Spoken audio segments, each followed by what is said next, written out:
मैं सोच रहा हूँ कि मुझे अपना घर बनाना है, तो घर मुझे कंप्लीट करना है लगभग 30 दिन के अंदर। तो मुझे कितने वर्कर ऐसे रखने चाहिए जो 30 दिन में मेरा काम कंप्लीट हो जाए? इस तरह के क्वेश्चन आप अक्सर फेस करते रहते हैं, करते रहेंगे, क्योंकि जब तक आप मैथ्स पढ़ते रहेंगे तो ये वर्क टाइम डिस्टेंस ये सब हमारा चलता ही रहेगा। तो कोई काम हम कितने दिन में कंप्लीट कर पाते हैं, या हमें कितने वर्कर्स रखने चाहिए? अगर हमें लग रहा है कि हमारा काम टाइम पे कंप्लीट नहीं हो रहा, तो कितने वर्कर्स हमें और बढ़ा देने चाहिए? तो ये सब चीज़ें हमारे किससे रिलेट करती हैं? टाइम एंड वर्क से। तो यस, आप सही समझे। आज का जो वीडियो है हमारा, आज की जो क्लास है, वो उसका टॉपिक है टाइम एंड वर्क। आज के इस वीडियो में हम सीखेंगे कि हम डिफरेंट सिचुएशंस में किस तरह हम निकाल सकते हैं कि हम काम कितने दिन में कंप्लीट कर सकते हैं, या हमें काम को कंप्लीट करने के लिए कितने वर्कर्स की ज़रूरत और है, कितने हम लोग उसमें लगाएं ताकि हमारा काम टाइम से कंप्लीट हो जाए, या फिर ऑलरेडी अगर उसमें लगे हुए हैं तो कितने वर्कर आप वहाँ से हटा दें जिससे काम लेट हो जाए। तो दोनों चीज़ें हमारे हाथ में हैं, काम को बढ़ाना भी, काम को घटाना भी। तो इससे रिलेटेड कुछ इंपॉर्टेंट टिप्स हैं जो आपको मैं बताने जा रहा हूँ, उसके बाद फिर हम क्वेश्चन स्टार्ट करते हैं। तो सबसे जो पहला टिप है, तो क्या अगर आपको निकालना हो कि 1 डेज वर्क, यानी एक दिन में कितना काम किया गया। अब एक दिन में काम जो किया गया वो है 1 divided by number of days to complete the work, यानी जितने दिनों में काम कंप्लीट हो रहा है, अगर आप उसको फ्रैक्शन में ले लेंगे तो उससे आपका क्या निकल जाएगा? एक दिन का काम निकल जाएगा। सपोज मैं कोई काम स्टार्ट करता हूँ, मैं उस काम को 10 दिनों में करता हूँ, तो इसका मतलब मैं एक दिन में उस काम का कितना पार्ट करता हूँ? मैं एक दिन में उस काम का कर रहा हूँ 1/10 पार्ट। समझ में आ गई? अब ये देखो, दूसरा जो फार्मूला ये है number of days to complete the work, कि हमें काम जो कंप्लीट करना है उसमें कितने दिन लगेंगे। तो हम इसी फार्मूले से बनाते हैं, इसको हमने यहाँ शिफ्ट कर दिया, इसको हमने यहाँ शिफ्ट कर दिया। तो 1/1 डेज वर्क, यानी मैं एक दिन में कितना काम कर रहा हूँ उसको हम यहाँ पर रखेंगे, तो उससे हमारा ये निकल जाएगा कि हम कितने दिन में उस काम को कंप्लीट कर पाएंगे। Time required to do a certain work, किसी काम को करने में हमें कितना समय लगेगा। तो कितना समय लगेगा उसके लिए क्या करना है? वर्क टू बी डन, यानी कितना काम किया गया, 1 डेज वर्क, और एक दिन में कितना काम किया गया। यहाँ पर टोटल काम कितना हुआ और यहाँ पर एक दिन में कितना काम हुआ, उसको जब आप डिवाइड करेंगे तो उससे निकल जाएगा time required to do a certain work. Remuneration is in proportion of work done. Remuneration यानी जो एम्प्लॉयज को आप वेतन देते हैं, जो पैसा देते हैं, उसको रेम्यूनरेशन बोलते हैं। तो वो डिपेंड करता है कि जितने दिन काम किया गया है उसी प्रोपोर्शन में उनका रेम्यूनरेशन भी बढ़ता है, या काम नहीं किया है तो घटता है। तो ये कुछ इंपॉर्टेंट टिप्स थी। हम स्टार्ट करते हैं अपना आज का जो टॉपिक है टाइम एंड वर्क, उससे रिलेटेड क्वेश्चंस।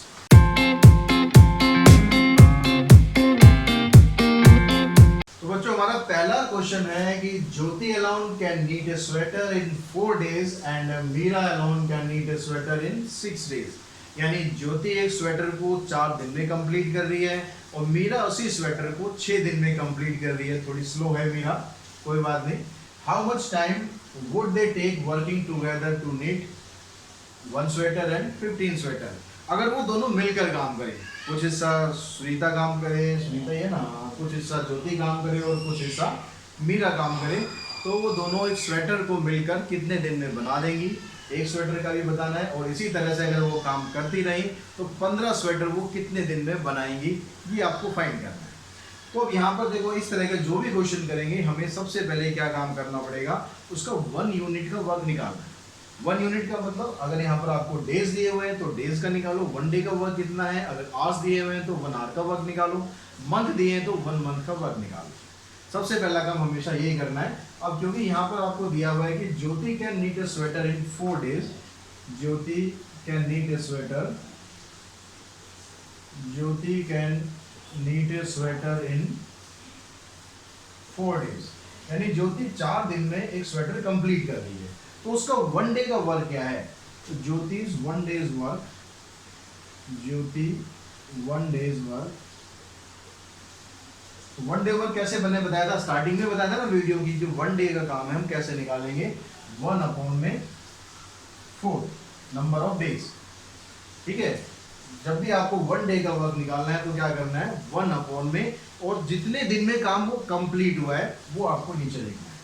तो यहाँ पर आ गया 1/4, यानी ज्योति जो है वो एक दिन के अंदर 1/4 स्वेटर कंप्लीट करती है। समझ में आ गई ये बात। अब इसी तरह से अगर हम मीरा का निकालें तो मीरा कितने दिन में काम कर रही है, 6 दिन में काम कर रही है। तो मीरा का एक दिन का काम कितना हो गया, तो मैं सीधा यहाँ लिख देता हूँ Meera 1 days work equals to 1/6, क्योंकि वो 6 दिन में काम कंप्लीट कर रही है। अब क्वेश्चन की कंडीशन में कहता है कि दोनों मिल बांट कर काम करती हैं, दोनों इकट्ठे काम करती हैं, तो क्या होगा, तो दोनों का अगर हम काम निकालें, बोथ 1 डेज वर्क,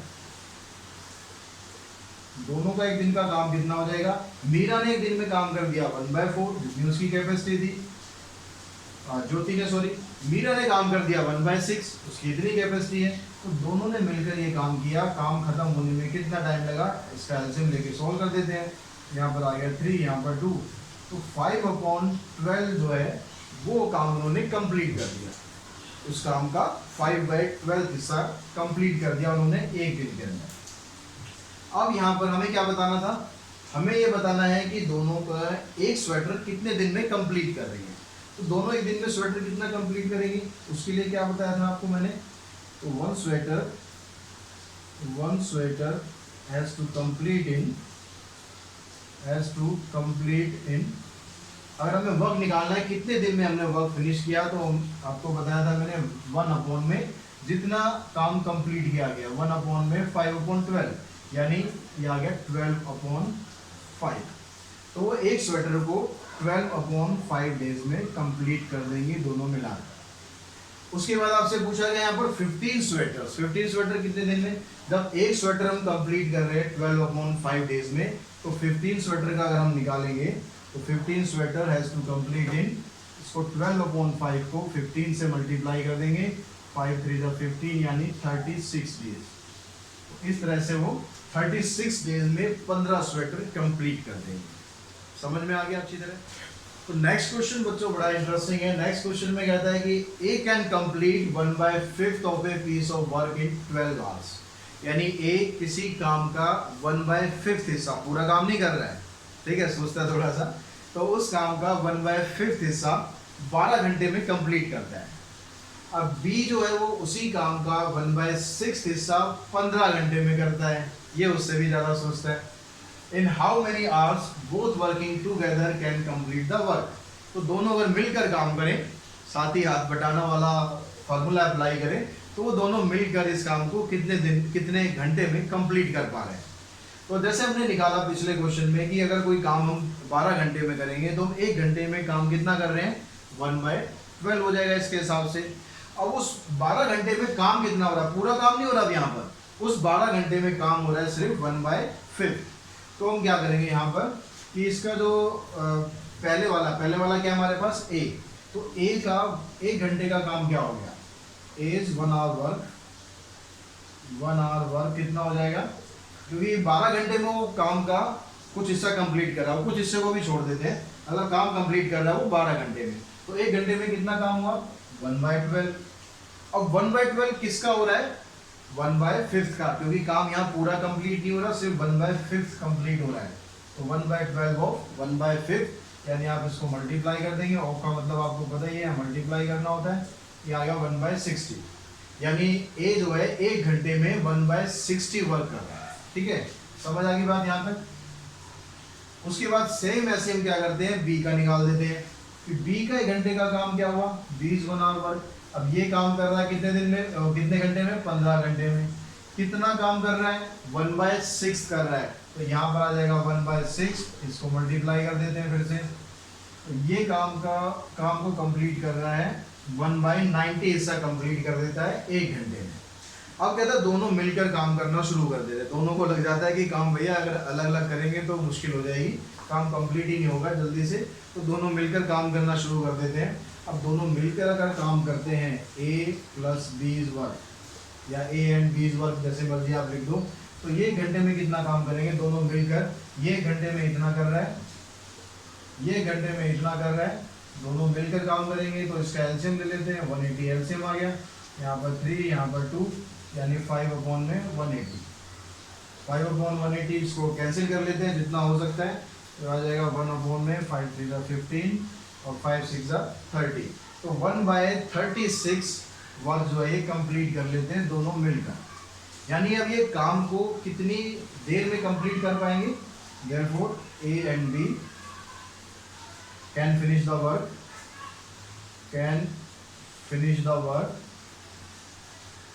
in, आप इसको वैसे लिखेंगे 1/1/36, तो आप डायरेक्टली इसको लिख सकते हैं, सीधा इसका आप रेसिप्रोकल कर दें 36 आवर्स, यानी दोनों मिलजुल कर उस काम को 36 आवर्स में कंप्लीट कर पाएंगे।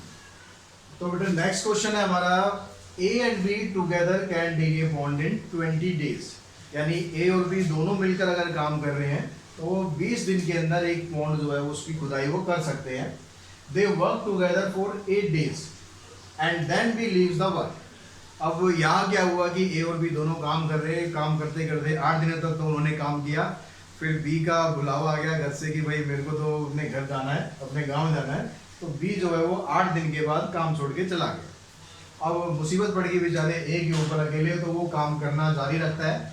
तो अगर A अकेला उस काम को पूरा करता, A अकेला अगर उस काम को पूरा करता तो वो 30 दिन के अंदर काम को फिनिश कर सकता है। तो जो वो बचा हुआ काम है, क्योंकि कुछ काम तो दोनों ने मिलकर कर दिया ना, और उसको दोबारा गड्ढा भरेंगे थोड़ी ना वो, तो जितना काम वो हो गया वो ठीक 8 दिन का, उसके बाद का जो बचा हुआ काम है उसको एक कितने दिनों में पूरा कर देगा। तो यहाँ पर देखो हम समझते हैं पहले कि अगर दोनों मिलकर काम कर रहे हैं तो वो 20 दिन में काम कर रहे हैं, तो दोनों का एक दिन का काम कितना हो गया? तो A and B's work, B's 1 day work, 1 day work. अब क्योंकि 20 दिन में काम कर रहे हैं तो उसका 1/20 हिस्सा वो एक दिन में कंप्लीट कर रहे हैं। अब ये काम उन्होंने कितने दिन में किया? ये हमने हमारा निकला कि एक दिन में उन्होंने इतना काम कर लिया। अब दोनों मिलकर 8 दिन तक काम कर रहे हैं, तो A B's 8 days वर्क। 8 दिन में उन्होंने कितना काम कर लिया भाई? 8 दिन में इसको 8 से मल्टीप्लाई कर देते हैं, 8 से मल्टीप्लाई किया, 4 से हमने काट दिया, तो 2/5 वर्क जो है वो दोनों मिलजुल कर अब तक कंप्लीट कर चुके हैं।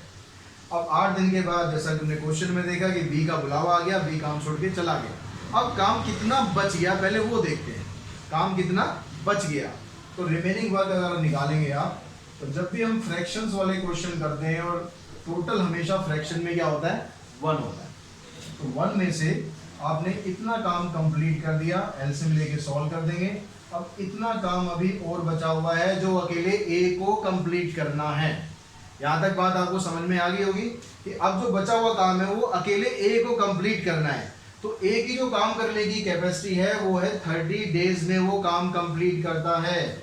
A अकेला कितना काम करेगा एक दिन के अंदर? A का एक दिन का काम कितना होगा? 1 day वर्क। कितना हो गया? 1/30। ठीक है, A अकेला एक दिन में इतना काम कर रहा है। आपको इसकी यहाँ पर वैसे जरूरत अब नहीं है। क्यों नहीं है? क्योंकि हमारे पास क्या आ गया कि 3/5 वर्क रह गया है और A अकेला एक काम को 30 दिन में कर रहा है। A अकेला एक काम को 30 दिन में कर रहा है, तो A can finish A work in 30 days. ठीक है, ये उसने क्वेश्चन में दिया हुआ है। तो वो एक काम को अगर 30 दिन में कर रहा है तो इतना बचा हुआ काम है वो कितने दिन में करेगा? सिंपल है कि इसको हम मल्टीप्लाई कर देंगे, तो A can finish 3/5 of work in 30 into 3/5 days. 5 से हम इसको कैंसिल कर देंगे, आंसर आ गया सीधा आपका 18 दिन। 18 दिन में A इस काम को कंप्लीट कर देगा। तो देखते हैं हम इस तरह का क्वेश्चन जिसमें 2 अलग तरह के लोग इन्वॉल्व होते हैं काम करने में। जैसे यहाँ कह रहा है कि 2 men और 3 boys। यहाँ पर क्या वर्ड है, यहाँ ध्यान रखेंगे, 2 men और 3 boys take 40 hours to do a work. एक काम को ये 40 दिन में कर सकते हैं। कौन कर सकते हैं? ध्यान दें, 2 आदमी या फिर 3 लड़के, या वर्ड यूज हो रहा है। इसका मतलब क्या हुआ कि जो 2 men हैं वो किसके बराबर है? 3 boys के बराबर है। ठीक है, 2 आदमी या फिर 3 लड़के एक काम को 40 दिन में करते हैं, यानी जितना 2 आदमी मिलकर काम करते हैं उतना ही 3 लड़के मिलकर काम करते हैं। ये बात क्लियर हुई। अब यहाँ से हम एक मैन निकाल लेंगे कि एक मैन किसके बराबर है? 3/2 बॉयज भी। अब जो अगली सिचुएशन है उसमें क्या कह रहा है कि 4 men and 9 boys। तो 4 men and 9 boys का मतलब क्या हो गया? 4 men एंड 9 बॉयज। तो जो यहाँ पर हमारे पास निकला था 1 मैन कितना है 3/2 बॉयज के बराबर है। तो 4 मैन कितने के बराबर हो जाएगा 4 × 3/2 प्लस में 9। अब क्या हुए सारे बॉयज बन गए, जो मैन थे उनको भी हमने क्या किया बॉयज में कन्वर्ट कर दिया। यहाँ से हम इसको सॉल्व करते हैं 2 3 6 प्लस 9 यानी 15 बॉयज आ गए हमारे पास।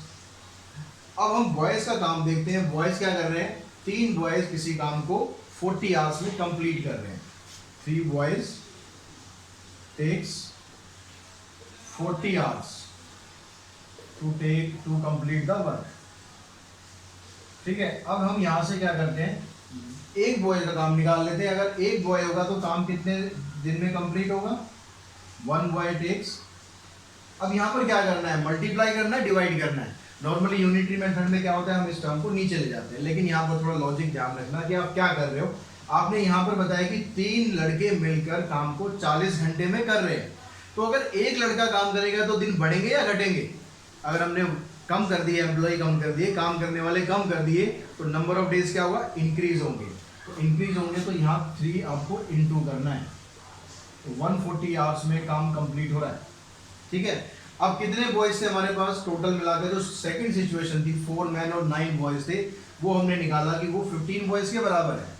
तो यहाँ पर 15 बॉयज मिलकर कितना काम करेंगे, कितने दिन में काम कंप्लीट कर लेंगे। अब क्योंकि बॉयज बढ़ गए हैं, बॉयज बढ़ गए हैं तो नंबर ऑफ डेज कम हो जाएंगे। कितने कम हो जाएंगे, 120 को आप डिवाइड कर दो 15 से, तो 15 8 120 यानी 8 घंटे में काम कंप्लीट हो जाएगा। तो अगर हम सेकंड सिचुएशन की बात करें कि 4 आदमी और 9 लड़के मिलकर इस काम को 8 घंटे में कंप्लीट कर सकते हैं। समझ में आ गया होगा अच्छी तरह क्वेश्चन। तो बच्चों एक नेक्स्ट टाइप और क्वेश्चन कर लेते हैं कि इसमें कहता है कि A B C working separately can do a work in 2 3 and 4 days. A B और सी तीनों अगर अलग अलग काम करते हैं तो ए काम को 2 दिन में करता है, बी काम को 3 दिन में करता है और सी उसी काम को 4 दिन में खत्म कर देता है। अगर वो सारे मिलकर काम करना स्टार्ट करें और मिलकर वो 3900 रुपीज पूरे काम में कमाएं, इन्होंने मिलकर काम किया, मिलकर काम करने पर 3900 रुपीज उन्होंने कमाया, तो वो जो मनी है उसको किस तरह डिवाइड करेंगे। ऐसा तो नहीं कि वो 3 लोग हैं तो आप सीधा 3 से डिवाइड कर दो, तो मैं 3 से डिवाइड कर दिया 1300 तीनों को मिल गया, हिसाब किताब बराबर। लेकिन ऐसा नहीं होता। रेम्यूनरेशन क्या होता है, डिपेंड करता है कि आपकी काम की कैपेसिटी पर। आप उस काम को 4 दिन में कर रहे हो, 3 दिन में कर रहे हो, 2 दिन में कर रहे हो। मान लो मैं एक काम को 2 दिन में कर रहा हूँ, उसी काम को एक व्यक्ति 4 दिन में कर रहा है। अगर हम दोनों मिलकर काम करें तो किसको ज़्यादा शेयर मिलना चाहिए, जिसकी स्पीड ज़्यादा है। तो नेचुरल है जिसकी स्पीड ज़्यादा है वो काम ज़्यादा करेगा, तो उसको शेयर ज़्यादा मिलना चाहिए। तो इसी हिसाब से आपको ये 3900 रुपीज़ को डिवाइड करना है तीनों में, ताकि उनके काम के अकॉर्डिंग उनको जस्टिफिकेशन मिल सके, उनको इंसाफ मिल सके। ऐसा ना हो कि कम काम करने वाला भी उतने ले जाए और ज़्यादा काम करने वाला भी उतने ही ले जाए। तो इसको हम कैसे जस्टिफाई करेंगे, पहले हम निकाल लेते हैं तीनों का एक एक दिन का काम, इनकी कैपेसिटी क्या है। तो अगर देखो आप ए का एक दिन का काम निकालो, ए इज 1 डे वर्क। ए का एक दिन का काम हुआ कितना 1/2, क्योंकि वो काम को 2 दिन में खत्म कर रहा है। बी का क्या हो जाएगा, बी इज 1 डे वर्क 1/3। सी का निकालेंगे, सी इज 1 डे वर्क 1/4। अब इन तीनों के काम की रेशो निकाल लो कि काम कितना कितना ये कंप्लीट कर रहे हैं। तो रेशो हमारे पास क्या है, देखो 1/2 1/3 और 1/4। रेशो अगर फ्रैक्शन में आ रही है तो उसको हटाने के लिए क्या करो, सिंपली आप इनका एलसीएम लो, एलसीएम लेके इससे मल्टीप्लाई कर दो। तो एलसीएम आएगा इसका 12, तो इसका करेंगे इसका भी 12, मतलब एलसीएम तो तीनों का सेम ही रहना है। 12 से सबको मल्टीप्लाई कर दो, यहाँ 3 आ गया, यहाँ 4 आ गया और यहाँ 6 आ गया। तो रेशो क्या आएगी 6 4 और 3, यानी जो इनका काम है वो इस रेशो में डिवाइड होता है। ए काम 6 काम कर रहा है, बी जो है 4 कर रहा है और सी 3 कर रहा है, तो इसकी स्पीड कम है। अब हमें जो ये पैसा है ये डिवाइड करना है। अब पैसे को डिवाइड करने के लिए क्या करो, आप सम ऑफ रेशो निकालो। तो सम ऑफ रेशो कितनी आ जाएगी यहाँ पर, तो सम ऑफ रेशो देखोगे 6 + 4 + 3 यानी 13 आ गई। ठीक है, अब आपको 3900 को डिवाइड करना है। तो ए का शेयर कितना होगा, ए का शेयर हम निकालेंगे, ए शेयर, तो यह आ जाएगा ए का हिस्सा कितना है 6 है, तो 6/13 × 3900। इससे हम इसको काट देंगे, इसका शेयर आ गया 1800 रुपये। ऐसे बी का निकालेंगे, यहाँ पर बी की रेशो है 4, फिर आप इसको काटोगे 3 पे फिर कट गया, ये आ जाएगा 1200। सी का हिस्सा निकालेंगे, सी कितना है 3, इसको कैंसिल किया, कैंसिल करने पर 300 आएगा, तो सी का शेयर आ जाएगा 900।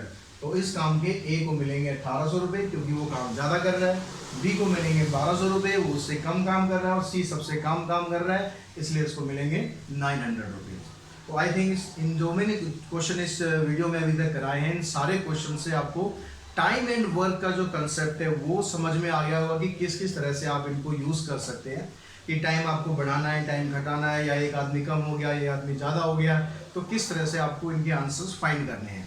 तो वीडियो अगर आपको पसंद आ रही है, मेरी अप्लाइड मैथमेटिक्स की पूरी सीरीज़ कंटिन्यू चल रही है, तो वो सीरीज़ आपको पसंद आ रही है, क्वेश्चंस आपको समझ आ रहे हैं, मेरे पढ़ाने का ढंग आपको पसंद आ रहा है, तो वीडियो को लाइक करें, कमेंट करें या शेयर ज़रूर करें, साथ ही चैनल को सब्सक्राइब भी करके रखें ताकि नेक्स्ट वीडियो आपको जल्दी से जल्दी मिलती रहे। आज के वीडियो में इतना ही। Thanks to all of.